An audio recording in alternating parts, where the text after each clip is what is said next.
Hello friends, आपल्या सर्वांची आवडती मालिका बाई तुझा आशीर्वाद या मालिकेच्या आजच्या मंगळवार 7 जुलैच्या एपिसोडमध्ये आजपर्यंतचा सगळ्यात भारी एक नंबर ट्विस्ट आला आहे. आजचा एपिसोड खूप भारी होता. मग नेमकं घडलंय तरी काय?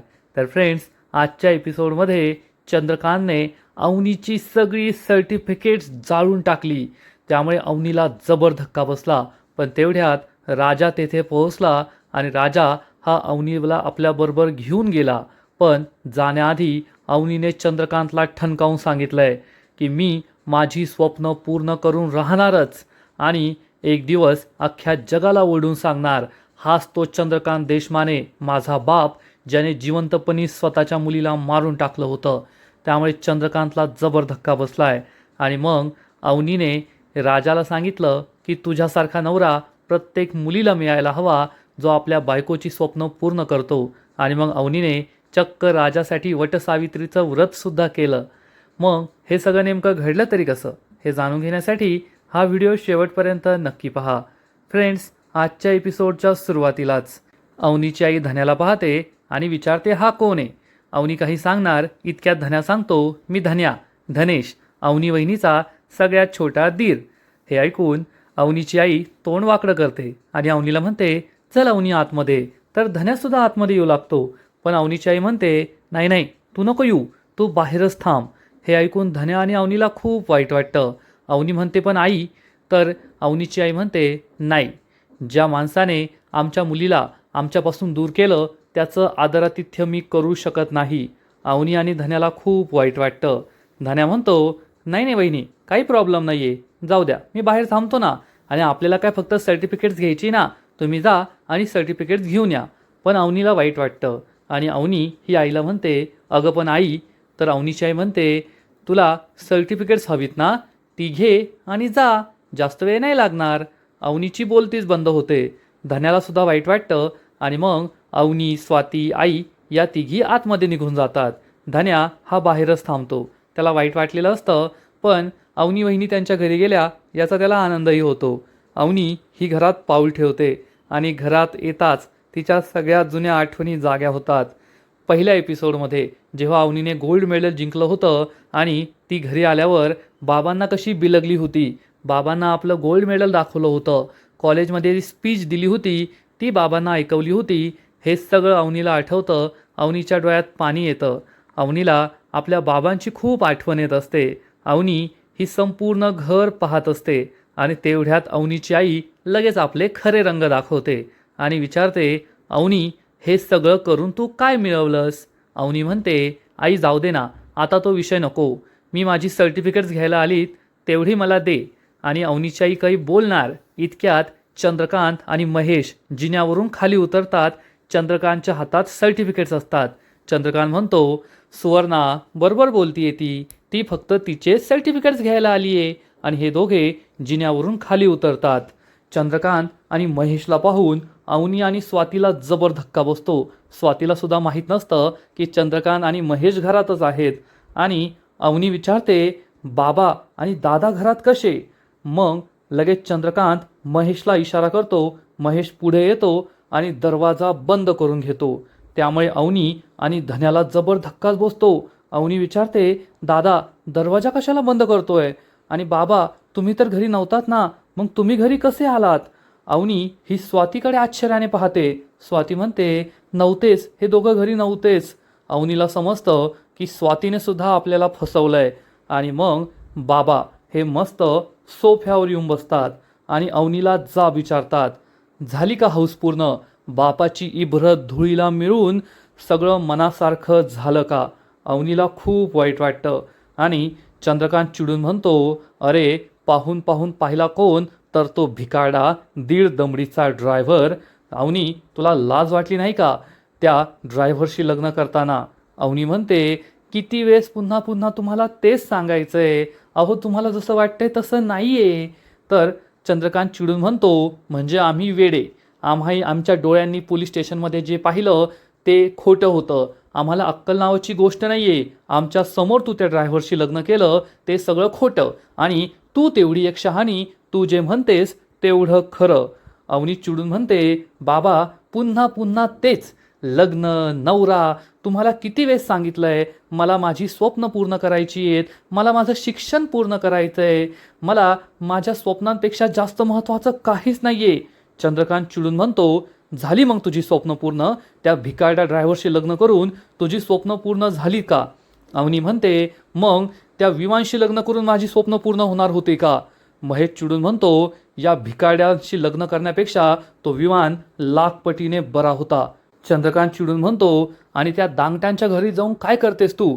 दिवसभर कामात जुंपलेली असते, दिवसभर त्या चुलीत तोंड टाकून बसते, आणि ते लोक तुझा किती छळ करतात ना हे सुद्धा मला चांगलंच ठाऊक आहे. अवनी विचारते, हे सगळं तुम्हाला कुणी सांगितलं? असं काहीच नाहीये. चंद्रकांत म्हणतो, अगं चंद्रकांत देशमाने आहे मी. तुझ्या घरात खूट जरी झालं ना तरी मला कळतं, आणि तू मला सांगतेस का खोटं बोलू नकोस? अवनीला कळतच नाही यांना हे सगळं खोटं कोणी सांगितलं. चंद्रकांत चिडून म्हणतो, आता काही नाही, आता तू या घरी परत आली ना, आता येथेच राहायचं.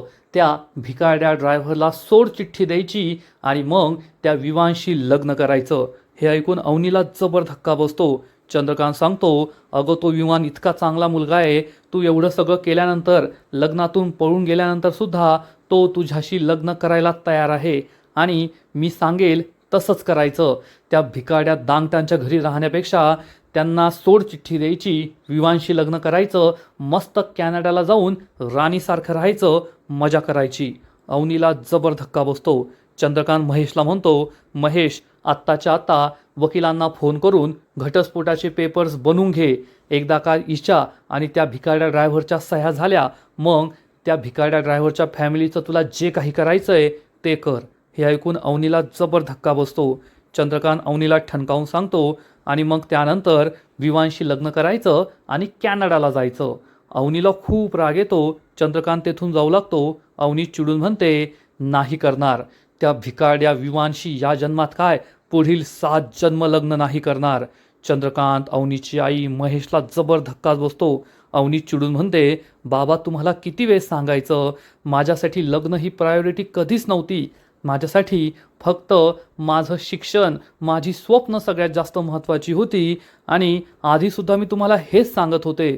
जेव्हा तुम्ही माझं विवानशी लग्न जमवलं तेव्हासुद्धा मी तुम्हाला हेच म्हणत होते की मला अशा सेल्फिश, मेल इगो असलेल्या, इगोइस्टिक, अशा नालायक, माझ्या स्वप्नांची, माझ्या शिक्षणाची किंमत नसलेल्या नालायक मुलाशी लग्न नाही करायचं आहे. पण तेव्हासुद्धा तुम्ही माझ्यावर जबरदस्ती केली, हे लग्न जमवण्याचा प्रयत्न केला, माझं लग्न लावून देण्याचा प्रयत्न केला, आणि आत्तासुद्धा तुम्ही तेच करताय. हे शक्य नाही. मी विवानशी लग्न करणार नाही. चंद्रकांत चिडून विचारतो, मग तुला काय करायचं आहे? स्वतःची फर्म उभी करायची आहे, स्वतःचं शिक्षण पूर्ण करायचं आहे. ठीक आहे, मी करून देतो तुला, सगळं मी करून देतो. अवनी म्हणते, तेच तर नाही पाहिजे बाबा मला तुमचा सपोर्ट नाही पाहिजे. मला सगळं स्वतःच्या जीवावर करायचं आहे, सगळं स्वतःहून करायचं आहे. चंद्रकांत चिडून म्हणतो, सगळं स्वतःहून करायचं आहे, सगळं स्वतःहून करायचं आहे. कसं करणार सांग बरं? फर्म उभी करायची, स्वतःचा बिझनेस सुरू करायचा, त्यासाठी पैसे लागतात. पैसे आहेत का तुझ्याकडे? आणि हे जे सगळं नेहमी म्हणतेस ना तू, माझं सर्टिफिकेट, माझं गोल्ड मेडल, माझी मेहनत, हे सगळंसुद्धा माझ्यामुळे, तुझ्या बापामुळे. मी तुला जन्म दिला, मी तुला शाळेत पाठवलं, मी तुझ्या कॉलेजची फी भरली, मी तुला खाऊ पिऊ घातलं, लहानचं मोठं केलं, स्वतःच्या पायावर उभं केलं. हे सगळं मी केलं, माझ्यामुळे तू सगळं करू शकलीस. तू स्वतः काही केलेलं नाही आहे, एवढं लक्षात ठेव. चंद्रकांत चक्क आपल्या मुलीवर केलेले उपकार बोलून दाखवतो. त्यामुळे अवनीला खूप वाईट वाटतं. चंद्रकांत म्हणतो, त्यामुळे माझा तुझ्या आयुष्यावर पूर्ण हक्क आहे, कारण आज तुझ्याकडे जे आहे ना ते सगळं मी दिलेलं आहे. त्यामुळे मी जे म्हणेल तेच करायचं. त्या भिकारड्या ड्रायव्हरला सोड चिठ्ठी द्यायची आणि त्या विवानशी लग्न करायचं, हेच ठरलंय आणि असंच होणार. अवनी चिडून म्हणते, नाही बाबा, मी असं कधीच करणार नाही, कारण मी खूप मेहनत केली आहे. रात्रभर जागून ड्रॉइंग शीट्स कंप्लीट केल्या आहेत. हाताला फेविकॉल, डोळ्याखाली काळी वर्तुळं घेऊन मी कॉलेजला गेली आहे. पहाटे 5-5 वाजेपर्यंत मॉडेल्स बनवली आहे, म्हणून मला हे गोल्ड मेडल मिळालं आहे. म्हणून मी संपूर्ण युनिव्हर्सिटीमध्ये पहिली आली आहे, आणि मी माझी मेहनत अशी वाया जाऊ देणार नाही. चंद्रकांत चिडून म्हणतो, पुन्हा पुन्हा तेच, मी गोल्ड मेडलिस्ट आहे, गोल्ड मेडलिस्ट आहे. काय किंमत आहे ग तुझ्या त्या गोल्ड मेडलला मार्केटमध्ये? ते सोन्याचं खोटं पाणी चढवलेलं ते गोल्ड मेडल मार्केटमध्ये गेल्यावर कोणी 2 रुपये सुद्धा द्यायचं नाही त्याचं. हे ऐकून अवनीला जबर धक्का बसतो. तिच्या गोल्ड मेडलची चंद्रकांतने अशी किंमत केली हे तिला सहनच होत नाही. चंद्रकांत चिडून म्हणतो, आणि ती तुझी सर्टिफिकेट्स, त्यांना काय महत्त्व आहे? रद्दीमध्ये सुद्धा कुणी विकत घेणार नाही बाजारात, हे लक्षात ठेवायचं. अवनीला खूप वाईट वाटतं. अवनी रडू लागते. अवनी चिडून म्हणते, का? फक्त मी एक मुलगी आहे म्हणून? बाबा, मी एक मुलगी आहे आणि तुमच्यासारख्या लोकांची विचारसरणीची मला खरंच खूप कीव येते. हे ऐकून चंद्रकांतला जबर धक्का बसतो. अवनी म्हणते, मी एक मुलगी आहे म्हणून मी काही करू शकत नाही. मी एक मुलगी आहे म्हणून मी बापाच्या जीवावर शिकले. मी एक मुलगी आहे म्हणून कितीही शिकले असले तरी बापाने ठरवलेल्या मुलाशीच लग्न करायचं. मी एक मुलगी आहे म्हणून लग्न झाल्यावर नवऱ्याच्या मनासारखंच वागायचं, असं तुम्ही ठरवलेलंच आहे ना. चंद्रकांत चिडून म्हणतो, या सर्टिफिकेटच्या जीवावर तू उड्या मारतेस ना? वाह, मुलगी शिकली आणि एवढी प्रगती झाली. अगं, या सर्टिफिकेटचा आहे ना मी आज कायमचाच निकाल लावतो. तुला बापाचा आधार नको आहे ना? ठीक आहे, मी बापाचा आधार काढून घेतो, या घराचा आधार काढून घेतो, बापाच्या पैशाचा आधार काढून घेतो आणि बापाने स्वतःचा पैसा खर्च करून दिलेल्या या शिक्षणाचा, या सर्टिफिकेटचा आधारसुद्धा काढून घेतो. हे ऐकून अवनीला मोठा धक्काच बसतो. चंद्रकांत सोफा बाजूला करतो आणि तेथे ठेवलेली कचराकुंडी समोर ठेवतो. अवनीला कळतच नाही की आता चंद्रकांत काय करणार आहे. महेश, स्वाती सगळ्यांनाच आश्चर्य वाटतं की आता चंद्रकांत काय करणार आहे. आणि मग चंद्रकांत एक एक करून या फोल्डरमधून अवनीचे सगळे सर्टिफिकेट्स बाहेर काढतो. अवनी खूप घाबरते. अवनी विचारते, बाबा काय करताय तुम्ही? चंद्रकांत खिशातून लायटर बाहेर काढतो आणि चक्क या सर्टिफिकेटला आग लावतो. अवनी, महेश, स्वाती सगळ्यांना जबर धक्का बसतो. अवनीची आई मात्र अवनीच्या बापाच्या हातात सर्टिफिकेट्स देत राहते. तिला काही फरक पडत नाही. अवनी चंद्रकांतच्या दिशेने धावते, स्वतःचे सर्टिफिकेट्स वाचवण्याचा प्रयत्न करते, पण महेश तिला पकडतो आणि चंद्रकांतला थांबू देत नाही. आणि चंद्रकांत चक्क अवनीच्या नजरेसमोरच तिची वर्षानुवर्षाची मेहनत, हे सर्टिफिकेट्स जाळत असतो. आणि एकानंतर एक सर्टिफिकेट जाळत असतो. स्वातीसुद्धा रडत असते, पण महेशने अवनीला पकडलेलं असतं आणि अवनीच्या आईला आपल्या मुलीबद्दल काही प्रेम नाही आहे, फक्त नवऱ्याचं ती ऐकते. चंद्रकांत एक एक करून अवनीचे सगळे सर्टिफिकेट जात असतो. अवनी त्याच्यासमोर याचना करत असते, भीक मागत असते, बाबा असं करू नका, प्लीज माझे सर्टिफिकेट जाळू नका. पण चंद्रकांत काहीच ऐकत नाही आणि एकानंतर एक सगळे सर्टिफिकेट जात असतो. अवनी म्हणते, दादा सोड मला, बाबा प्लीज माझे सर्टिफिकेट जाळू नका. परंतु चंद्रकांत काहीच ऐकत नाही आणि जवळपास सगळे सर्टिफिकेट्स जाळून टाकतो. अवनी ढसाढसा रडत असते. आणि इकडे धन्याला काहीच माहीत नसतं. धन्या बाहेर उभा राहून या बंगल्याला न्याहाळत असतो. तेवढ्यात राजा त्याला कॉल करतो आणि विचारतो, धन्या काय करतोयस तू? धन्या सांगतो, मी बाहेर अंगणात उभा आहे. राजा विचारतो, तू अंगणात काय उभा आहे? आतमध्ये वहिनीबरोबर का नाही आहेस? धन्या सांगतो, अरे वहिनी त्यांच्या आईशी बोलताय, मी बाहेर थांबलोय. तर राजा म्हणतो, घराचे खिडक्या दरवाजे बंद आहे आणि तू बाहेर थांबलाय? तर धन्याला आश्चर्य वाटतं. धन्या विचारतो, अरे तुला कसं माहीत की घराचे दारा खिडक्या बंद आहे? आणि मग चक्क राजा लगेच घरात एंट्री घेतो आणि म्हणतो, कारण मी तुझ्या पाठीशी आहे. तर धन्या म्हणतो, अरे ते मला माहिती आहे, तू नेहमी माझ्या पाठीशी आहे, पण तुला हे कसं माहीत ते सांग ना. राजा लगेच त्याच्या खांद्यावर हात ठेवतो. धन्या मागे वळून पाहतो आणि म्हणतो, अरे तू तर खरंच आला. राजा चिडून विचारतो, तुला येथे कशासाठी पाठवलं होतं? वहिनींबरोबर आतमध्ये जाण्यासाठी, मग तू बाहेर का थांबलास? तर धन्या सांगतो, अरे त्यांच्या आई म्हटल्या तू बाहेर थांब, काय आदरातिथ्य काही करायचं नाही म्हटल्या. तर राजा चिडून विचारतो, तू काय येथे आदरातिथ्य घेण्यासाठी आला का? तुला वहिनींबरोबर आधार म्हणून पाठवलं ना, चल आतमध्ये. आणि तो धन्याला घेऊन दरवाजाजवळ येतो आणि दरवाजाजवळ येताच राजा आणि धन्याला अवनीचा रडण्याचा आवाज येतो. बाबा नका ना, बाबा असं करू नका. धन्या आणि राजा खूप घाबरतात, दरवाजा वाजवतात. मग राजा हा खिडकीजवळ येतो तर त्याला दिसतं की महेशने अवनीला पकडलंय आणि चंद्रकांत चक्क अवनीचे सर्टिफिकेट जाळतोय. राजाला जबर धक्का बसतो. राजा जोरात ओरडतो, काय करताय? सोड अवनी मॅडमला, आणि सर्टिफिकेट जाळताय. घरातील सगळेजण राजाकडे पाहतात.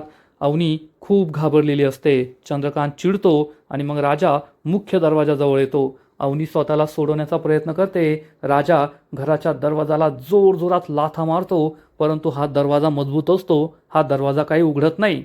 मग राजा दुसऱ्या बाजूने येतो, पुन्हा खिडकीजवळ येतो आणि म्हणतो, अरे अवनी मॅडमचे सर्टिफिकेट जात आहे, तुम्हाला सोडणार नाही आहे मी आज.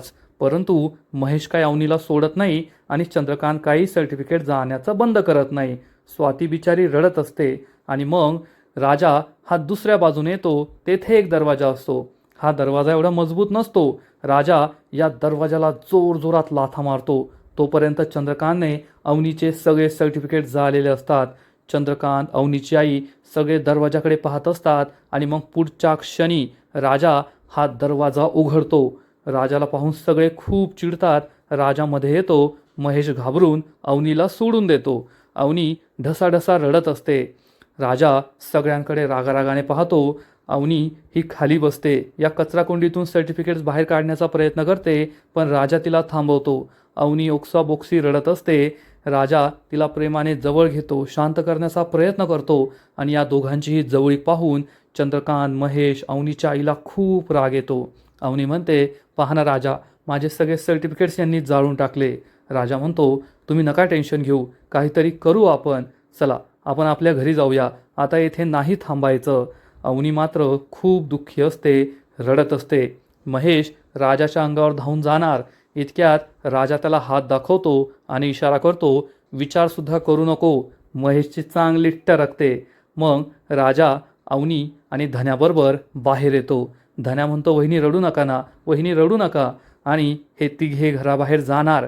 इतक्यात चंद्रकांत, महेश, स्वाती, अवनीची आई सगळे बाहेर येतात आणि चंद्रकांत चिडून म्हणतो, अवनी एक लक्षात ठेव, जर तू याच्याबरोबर जाणार असशील तर तुझं संपूर्ण आयुष्य स्वाहा. जर तू तुझी स्वप्न याच्याबरोबर पूर्ण करण्याचा विचार करत असशील तर तुझी स्वप्न स्वाहा स्वाहा. हे ऐकून अवनी खूप चिडते. अवनी ही मागे येते आणि म्हणते, बाबा तुम्हाला काय वाटतं, तुम्ही माझी सर्टिफिकेट जाळली म्हणजे तुम्ही माझी स्वप्न जाळलीत? नाही, तुम्ही तुमच्या मुलीला अजून ओळखलंच नाहीये. आज मी तुम्हाला वचन देते, मी तुमच्या नाकावर टिचून माझी सगळी स्वप्न पूर्ण करणार. मी माझी फर्म उभी करणार. मी पुढे शिक्षण घेणार. सगळं स्वतःच्या जीवावर करून दाखवणार. आणि जोपर्यंत मी हे करणार नाही ना, तोपर्यंत मी तुमचं नाव लावणार नाही. कोणाला सांगणार नाही की मी चंद्रकांत देशमानेंची मुलगी आहे. पण ज्या दिवशी मी माझं स्वप्न पूर्ण करेल त्या दिवशी मी अख्ख्या जगाला ओरडून सांगेल, हो मी या चंद्रकांत देशमानेंची मुलगी आहे, ज्यांनी स्वतःच्या मुलीला जिवंतपणेच मारलं. आणि हे उदाहरण असेल त्या प्रत्येक बापासाठी ज्याला असं वाटतं की त्याने आपल्या मुलीचं शिक्षण पूर्ण केलं म्हणजे तिच्यावर उपकार केलेत. त्या प्रत्येक बापासाठी ज्याला असं वाटतं की मुलगी शिकली म्हणजे ती काहीतरी वाईटच करेल. त्या प्रत्येक बापासाठी ज्याला असं वाटतं की मुलगी कितीही शिकली तरी तिने माझ्या मर्जीच्या मुलाशीच लग्न करावं, त्या प्रत्येक बापाला हे एक उदाहरण असेल. चंद्रकांत चिडून म्हणतो, बस झालं, खूप बोललीस, निघ इथून. तर अवनी म्हणते, जाणार तर मी आहे आणि तोपर्यंत परत येणार नाही जोपर्यंत मी माझी स्वप्न पूर्ण करत नाही, हे लक्षात ठेवा. अवनी खूप दुःखी होते आणि तेथून निघून जाते. धन्या तिच्या मागे मागे धावतो. चंद्रकांत आणि सगळे आतमध्ये जाऊ लागतात. राजासुद्धा जात असतो. तेवढ्यात राजा हा मागे वळतो आणि म्हणतो, एक मिनिट साहेब, आमच्या घरच्या बाईचा अपमान आम्ही सहन करत नाही. स्वाहा स्वाहा स्वाहा आम्हाला सुद्धा करता येतं, एवढं लक्षात ठेवा. आणि तुमचं नाव चंद्रकांत देशमाने आहे ना, तर माझं नावसुद्धा लक्षात ठेवायचं, धनराज धोंगडीराज दांगट. अशी धमकी देऊन राजा तेथून निघून जातो. चंद्रकांत, महेश, अवनीची आई स्वाती यांना जबर धक्का बसतो की राजा चक्क चंद्रकांतला धमकी देतोय. आणि आजचा एपिसोड येथेच संपतो. फ्रेंड्स, बाई तुझा आशीर्वाद या मालिकेचा आजचा एपिसोड खरंच खूप भारी होता, इंटरेस्टिंग होता. आजपर्यंतचा सगळ्यात छान, सगळ्यात भारी एपिसोड म्हटलं तरी चुकीचं ठरणार नाही. आजचा एपिसोड तर भारी होता, पण या मालिकेचा पुढील एपिसोड आणखीन भारी असणार आहे. आणखीन मोठा ट्विस्ट या मालिकेत येणार आहे. मग नेमकं घडणार तरी काय? तर बाई तुझा आशीर्वाद या मालिकेच्या पुढील एपिसोडमध्ये आपण पाहू की अवनी आणि राजा हे दोघे चंद्रकांतच्या घरापासून आपल्या घराजवळ आलेले असतील. तेथे वडाच्या झाडाजवळ काही बायका वडाची पूजा करत असतील आणि अवनी ही राजाला म्हणेल, राजा, जर तुझ्यासारखा नवरा हा प्रत्येक बाईला मिळाला ना तर तिची सगळी स्वप्न पूर्ण होतील, तिचं कोणतं स्वप्न अपूर्ण राहणार नाही. हे ऐकून राजाला खूप आनंद होईल आणि अवनी राजाला म्हणेल, तुझ्यासारखा नवरा मिळवण्यासाठी 7 काय 70 जन्मपूजा करावी लागली ना तरी काही अडचण नाही आहे. हे ऐकून राजा खूप खुश होईल आणि मग राजा स्वप्न पाहणार की अवनी त्याच्यासाठी वटपौर्णिमेची पूजा करते, वडाला फेऱ्या मारतीये. परंतु अवनी आता खरंच अशी पूजा करेल की नाही काय माहीत. कदाचित घरी गेल्यानंतर सगळ्यांच्या दबावामुळे अवनी ही पूजा करूही शकते. पण आता चंद्रकांत जे काही वागलाय त्यानंतर अवनी दांगट परिवाराचं घर सोडून जाण्याचा विचार करणार नाही असंच दिसतंय. तर फ्रेंड्स, तुम्हाला सुद्धा बाई तुझा आशीर्वाद ही मालिका आवडते का? नक्कीच कमेंट करून सांगा. आणि या मालिकेचे असेच नवीन नवीन एपिसोड, नवीन नवीन अपडेट सर्वात आधी पाहण्यासाठी व्हिडिओला लाईक करा, शेअर करा, चॅनलला सबस्क्राईब करून बेल आयकॉनवर क्लिक करा. म्हणजे या मालिकेचे नवीन नवीन एपिसोड तुम्हाला सर्वात आधी पाहायला मिळतील. खूप खूप खूप धन्यवाद.